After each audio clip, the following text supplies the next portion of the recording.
Our second goal is to prevent regimes that sponsor terror. Our second goal is to prevent regimes that sponsor terror. Our second goal is to prevent regimes that sponsor terror.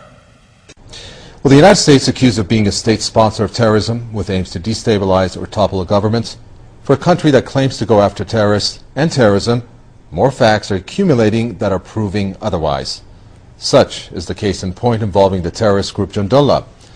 Its ringleader, Abdolmalek Rigi, was arrested a few days ago and has now confessed to something which Iran has always suspected, that the United States offered him broad support both financially and militarily, such as a military base in Afghanistan, to carry out attacks against Iran. Jundallah has claimed responsibility for the killing of dozens of Iranian civilians and security forces. The U.S. has denied these allegations, along with accusations from other countries, such as Venezuela and Cuba, who claim U.S. has backed terrorist groups whose aim was to destabilize their respective governments. Now, a few months earlier, Abdolmalek's brother, Abdolmalek Rigi, had told PressTV that since 2005, his brother had met with U.S. agents in Islamabad and Karachi, in which they communicated with them through a common link. So my question to you is, why should the U.S. support a terrorist group while it says it is fighting terrorism? Well, in my view, there is no such thing as a good guy terrorist. I'm against all terrorists, and there are some that have been traditionally supported by money from the United States and sometimes from Israel. Jundallah is one of those terrorist organizations, and so quite different from the way it appears. In my view, Hillary Clinton and the others are not really interested so much in an agreement on the uranium or on the nuclear weapons issue. They're just interested in regime change. Last thing I'll mention is that Seymour Hersh unveiled the fact that $400 million, I say again, $400 million was appropriated by the Bush administration to finance people like Jundallah and other terrorist organizations. Jundallah, interestingly enough, has not been branded a terrorist organization by the United States like MEC and the others have. So, it's really, really transparent what's going on here. Our second goal is to prevent regimes that sponsor terror.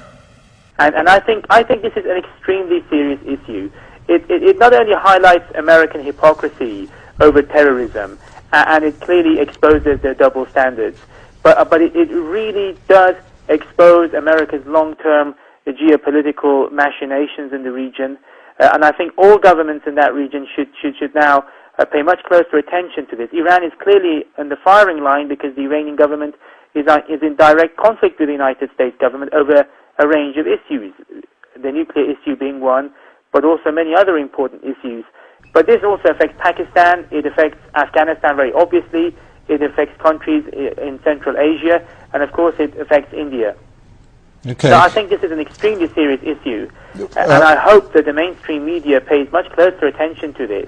And I also hope that more realistic and more conscientious, if you like, elements of the American political classes begin to take their security, intelligence, and military establishment to task over this issue.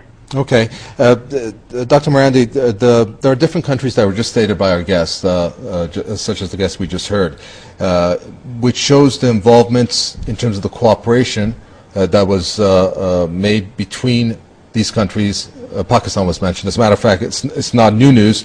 Back in 2007, ABC News came out saying that Pakistani U.S. intelligence officials secretly encouraged and advised Jundallah, and this goes back to the year 2005. So we're looking at the length of time. My question to you, in terms of U.S. supporting terrorist groups such as Jundallah in this case, what are the consequences that may fall behind that? I mean, how would you describe the United States first backing this kind of a group in this capture now, in which obviously these confessions are now confirming what has been stated by Iran?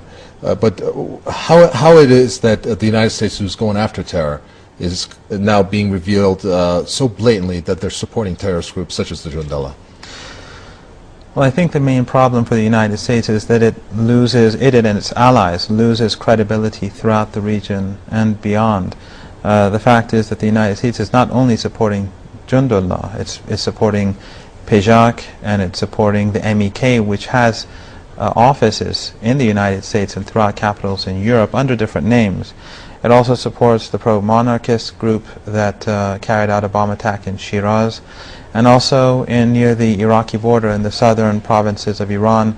The British especially supported terrorist organizations who've killed numerous civilians in the south. So their operations in Iran are quite extensive, and ironically the Western media does not take note of this. And as the Western media remains silent, such as the New York Times, the BBC, all other major Western institutions and media outlets, when they are silent on this. But also I think there's another important thing in this, and that is that when the United States involves itself with terrorist organizations, ultimately it will blow up in its own face. Supporting groups like PJAK in Sistan and Baluchistan at the end of the day can only create further instability in Pakistan itself, as well as in Afghanistan. But the United States can't seem to understand where its priorities lie and where its real interests lie. Our second goal is to prevent regimes that sponsor terror. Okay, let's move on to another statistic, and that is the London Telegraph back in 2007. America, it came out in that entry that said America is secretly funding militant ethnic separatist groups in Iran to pile pressure on the Islamic Republic. Now, there's many different ways that they are doing this. I'm expanding on this, and one has been stated to be Iran's nuclear program.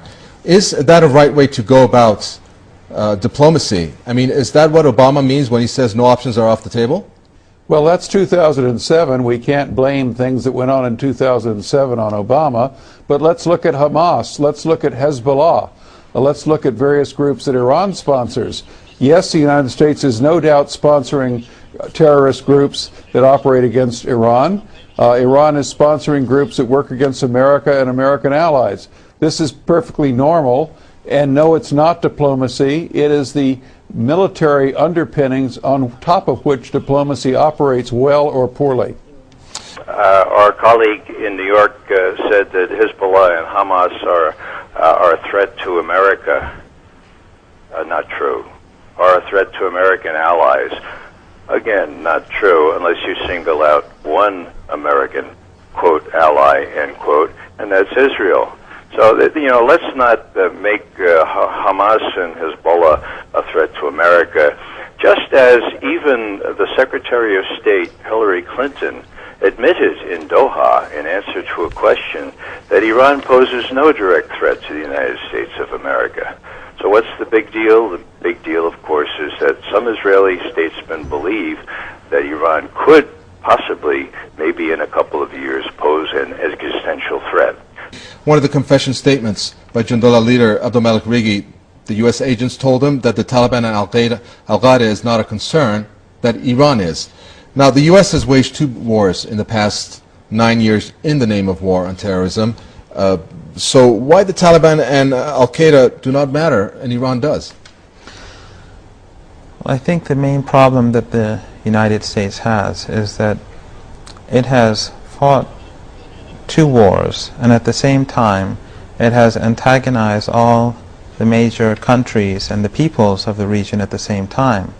And at the end of the day, what has happened is that the United States has withdrawn from Iraq, humiliated, it is withdrawing, it has not gained any of the things that it hoped to gain at the beginning, and in Afghanistan it is now speaking about doing a deal with the Taliban, which is, one would have imagined, the reason why they went to war in the first place. So after 8 years in Afghanistan, there are now signs that the United States want to cut a deal so they can leave.